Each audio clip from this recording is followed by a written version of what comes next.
Hello beautiful people, welcome back to my channel. My name is Jadesola and today's video is actually inspired by some of the questions that I've been getting in my DMs on Instagram about how long it takes to get a job in the UK. And you know, I wish there was like a straightforward answer to, to just say, oh no, it's going to take you a week or 2 weeks. Because the real truth is that it depends.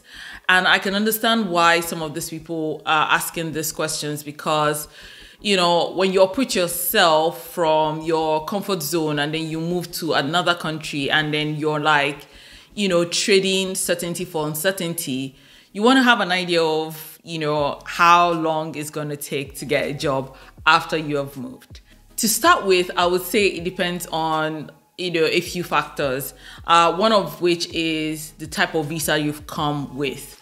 And for the purpose of this video, I'm only going to maybe restrict myself to 4 UK visas. Before I start to address the visas, I have to say I am not an immigration consultant, by the way. So this video is just for information purposes, right? If you want to know more about the different types of visas, please visit the government website or speak to your lawyers. Anyways, straight into this video. So the first visa I'm going to want to talk about is the visitor's visa.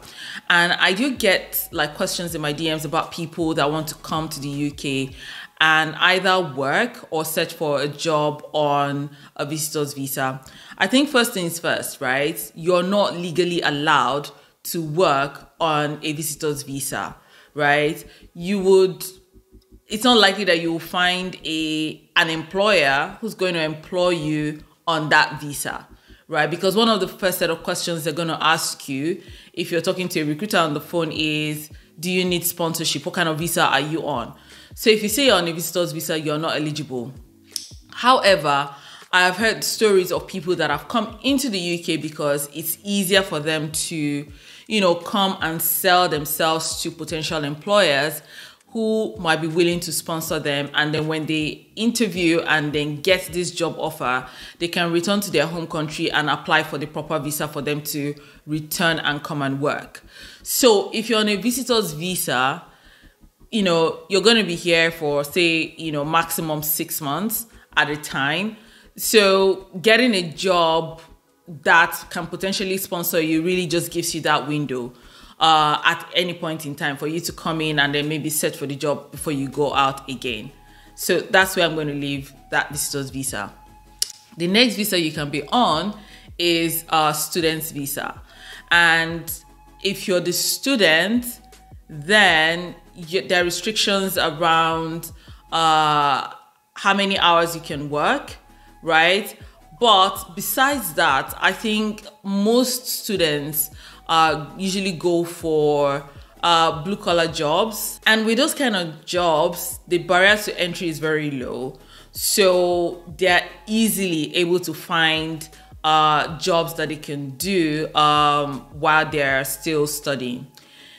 Now, on the flip side, right, you can be a dependent on a student, but I am going to come back to the dependence visa much later. The next visa I'm going to be talking about is the skilled workers visa. Now, for you to get this visa, you must have been employed in the UK. So once you come in, you're eligible to work. The only downside is if you don't like your employer while you're now in the UK and you want to change, now that is a different story entirely, because now you have to actively go and look for a job in a company that is willing to also sponsor you to stay and work in the UK. But again, this visa also allows you to come with your spouse who is going to be eligible to work as well. And, with dependent visa, it's some sort of like open work permit. So they're not restricted to any employer. And, it gives them the ability to do any kind of job that they want. So before I address this like dependence visa, I'm going to go to the next visa, which is the Global Talent Visa. Now, this is the visa that I came to the UK with, and this visa doesn't require you to have any job before you can move to the UK. So I'm going to group anyone that is on the Global Talent Visa and dependents of people on student visa and the skilled workers visa as people that have like open work visa, so to speak. So this group of people are majorly the ones that ask me the questions, how long does it take to actually get a job when you come to the UK? Again, like I answered earlier, it depends. And there are people that I know that came in to the UK and within 2 to 3 weeks, they already landed a job. And there are people that came in that took them, months before they were able to get a job. It all just depends on different factors. And I'll maybe try to break down the factors into maybe 5 categories, right? I'll say maybe the first would be the type of job you're looking for. To be honest, right, and I keep saying this, right, if you come to the UK and you're not working, it's not necessarily because there are no jobs, right? It's most likely you don't want the jobs that are available, right? I made a video recently about some jobs that actually pay well, but we as Africans, for example, we don't rate those kind of jobs, right? So it will never be in the forefront of, oh yeah, I'm looking to do this, right? So if you come into the UK and you really just want to do something to make ends meet, there's so many options that can actually get you to start to earn money within the first few weeks of you coming to the UK, right? Now, on the other side of like being particular about the type of job that you want, there are other things that will now, come into play with that as well. And I would say it boils down to, what sort of skills do you have, right? Are you a software developer? Are you a project manager? Are you a nurse? Are you a doctor? Right? These things have a role to play in how long it's going to take you to get a job. Are these skills in demand?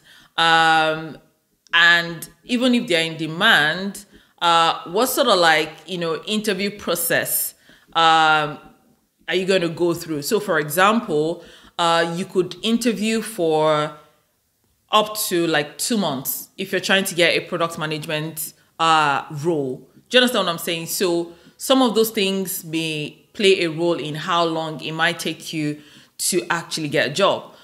Your level of experience as well, even with the skills that you have, also play a role. So if the roles that are available are like more senior roles and they want people with experience, that might also play a role. Still speaking of experience, I know that there may be some companies that are biased to having employees that have UK work experience. If you're coming in, you don't have this UK work experience. So it may take you a while to maybe find people that are open to having people with diverse backgrounds and not necessarily people that have worked within the UK. The other factor would be how aggressive are you? The way I see job search and everything is more like, filling a funnel, and you have to be aggressive with filling that funnel so that, the ones that are going to say yes to you are going to say yes to you, and the ones that are going to say no to you will start to say no to you.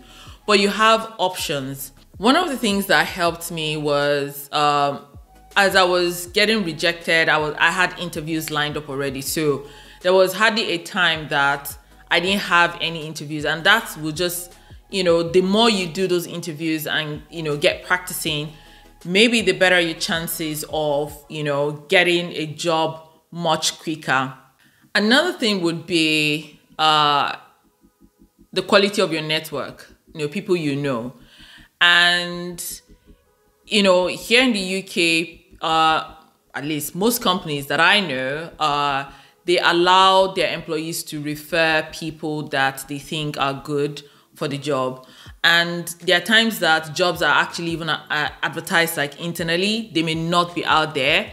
So if you are in the circle of people that can potentially recommend you for a job, it may make your job search much faster than if you were trying to maybe do it on your own. That is not to say that you can't do it on your own. So I didn't have anyone in my network that helped me with getting a job, but I have a feeling that if I had people that referred me, my job search or whatever would have maybe ended much earlier than it did. The last thing I'm going to talk about will probably be your interviewing skills. Now, your ability to sell yourself, I think it plays a huge role, because regardless of whether or not you have the skills, you have the experience, you know people, if you're not able to sell yourself, there's nothing much anyone can do to help you. Do you understand what I'm saying? So it's very important that, you know, you brush up your interviewing skills, you practice a lot. You will get a lot of rejections while you're practicing, but the most important thing is for you to learn how to sell yourself more. So with all these factors, like I said, you know, it's not like a one size fits all that you just say, you know, if you come in by this particular time, you would have gotten a job. It really just depends. So if you're in the UK and you're currently working, I'd like to know, how long did it take you to get a job? What were some of the factors that you think influenced the timeline of you getting a job in the UK? Please feel free to share in the comment section. And if you've enjoyed this video, please make sure you like, subscribe to my channel, and I will see you next time. Thank you. Bye.